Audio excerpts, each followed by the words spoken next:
नमस्कार विद्यार्थी मित्रांनो, स्वागत करतो तुमचं माझ्या YouTube चॅनलमध्ये. नुकताच राज्यसेवा पूर्व परीक्षेचा पेपर झाला आणि नेक्स्ट डे दिवशीच आयोगाने आपली आन्सर की पब्लिश केलेली आहे. असं फर्स्ट टाइमच झालं की नेक्स्ट डे दिवशीच आन्सर की आलेली आहे. अदरवाईज 2 ते 7 दिवस लागतात आन्सर की पब्लिश होण्यासाठी. सो होप करूयात की असंच रिझल्ट सुद्धा लवकरात लवकर तडकाफडकी लागेल, जेणेकरून विद्यार्थ्यांना भविष्याची एक रणनीती बनवता येईल.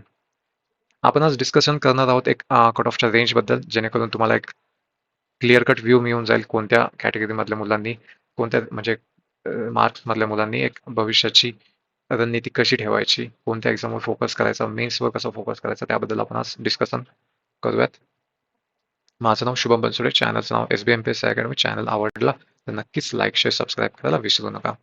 तर कट ऑफचं डिस्कशन करण्याआधी 2 गोष्टी महत्त्वाच्या असतात. या 2 गोष्टीवर कट ऑफ डिपेंड असतो. तो म्हणजे फर्स्ट वॅकन्सी. सो वॅकन्सी होत्या 238, ज्या लास्ट टाइमपेक्षा जास्त होत्या. या नक्कीच वाढतील, कारण काही RTI आहेत.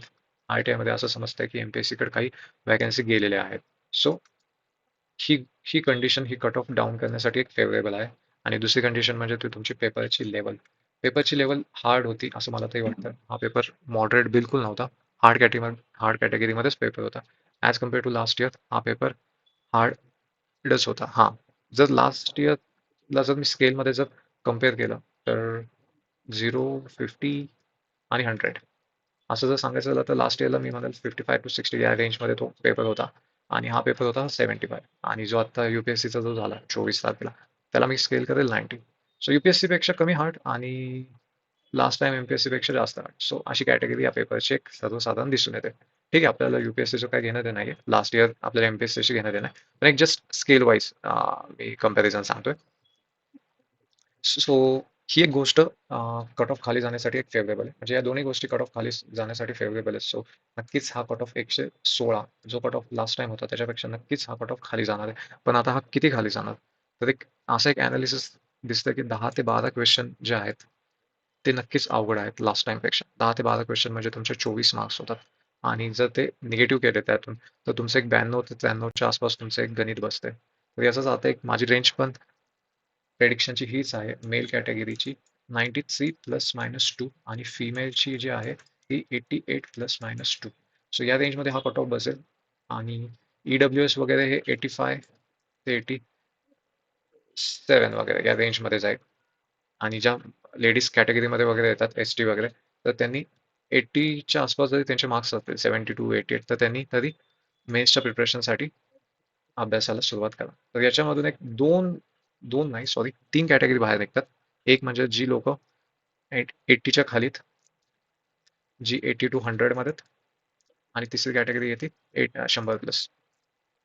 या लोकांनी तर शॉर्ट मेन्सचा अभ्यास चालू करायचा आहे, कारण तुमच्याकडे फक्त 4 महिने आहेत. 4 महिने हा खूप कमी टाइम आहे. कारण तुम्ही जर आन्सर रायटिंग प्रॅक्टिस केली नसेल तर तुम्हाला हे मे बी 4 महिने खूप टफ जाऊ शकतात. जर कन्सिस्टन्सी ठेवली तर ऑब्व्हियसली अचिवेबल आहे. असं नाही आहे की इम्पॉसिबल आहे. पॉसिबल आहे, फक्त थोडं कन्सिस्टन्सी मेंटेन करावी लागेल. UPSCमध्ये असे भरपूर एक्झाम्पल आहेत की ज्यांनी 3-4 महिन्यात पण मेन्स क्लिअर केलेली आहे आन्सर रायटिंगची प्रॅक्टिस नसताना. फक्त कन्सिस्टन्सी हा मेन फॅक्टर असेल. सो या लोकांनी तर 100 प्लस वाल्यांनी तर अभ्यास चालू करायचाच आहे. एक दिवस पण वाया न घालवता.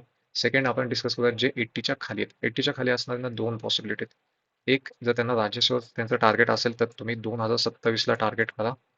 तुमच्याकडे रफली 1 इयरचा टाइम आहे. कारण की UPSCने 23 तारीख डिक्लेअर केली आहे प्रीची, 23 मे. सो MPSCचा पण प्री ही ह्याच्या नंतरच असणार. मे बी मेचा लास्ट वीक किंवा जूनचा फर्स्ट वीक. सो तुमच्याकडे रफली 1 इयर आहे. 1 इयरमध्ये तुम्ही 6 महिने मेन्स करा डिसेंबरपर्यंत आणि 6 महिने परत प्रिलियमवर फोकस करा.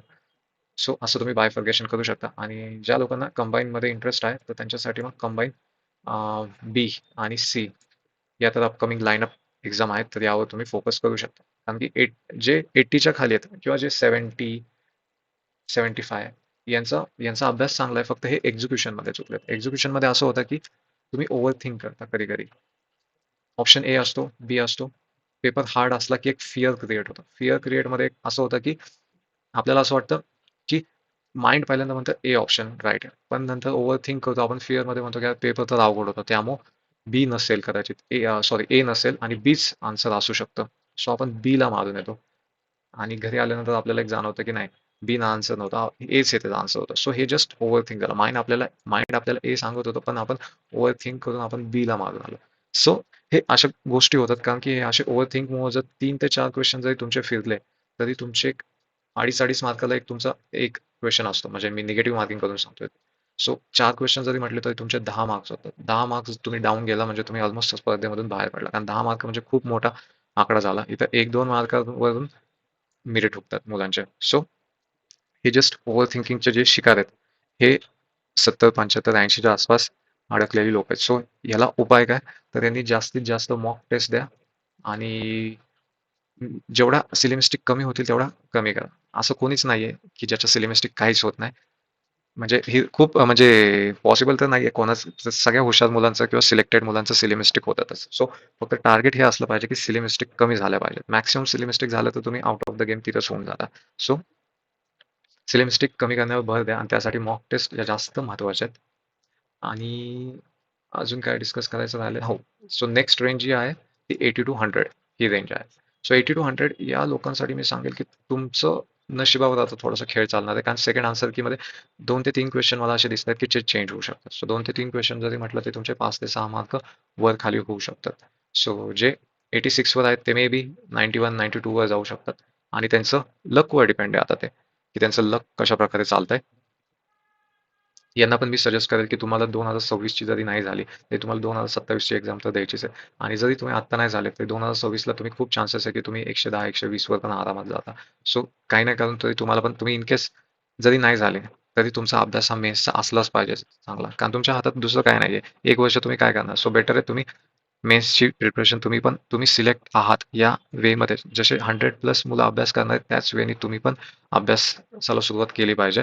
विदाऊट तुम्ही पण टाइम न घालवता. कारण असं बऱ्याच वेळा दिसून येतो की जी मुलं बाउंड्रीवर आहेत ते अभ्यास करत नाहीत आणि अचानक जेव्हा रिझल्ट येतो तेव्हा ते सिलेक्टेड असतात आणि 1 महिना फक्त मेन्सला असतो आणि त्या 1 महिन्यामध्ये त्यांचा काहीच अभ्यास होत नाही आणि त्यांचा मेन्सचा चान्स निघून जातो. आणि लिटरली हातात पश्चाताप करण्याशिवाय काही नसतं.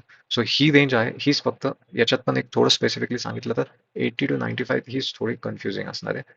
कारण हीच फक्त कन्फ्युजिंग स्टेटमध्ये असणार आहे. 95 पण प्लसमध्येच असणार आहेत. फक्त तुम्ही होप्स करा की तुमचे सेकंड आन्सर की मार्क्स निगेटिव्ह नाही जायला पाहिजेत. सो अशा एक 3 रेंज होत्या. तर मला असं वाटतं की आता एक क्लिअर कट व्ह्यू मिळाला असेल तुम्हाला की फ्युचरमध्ये तुम्हाला कसा फोकस करायचा आहे पुढच्या एक्झामला वगैरे.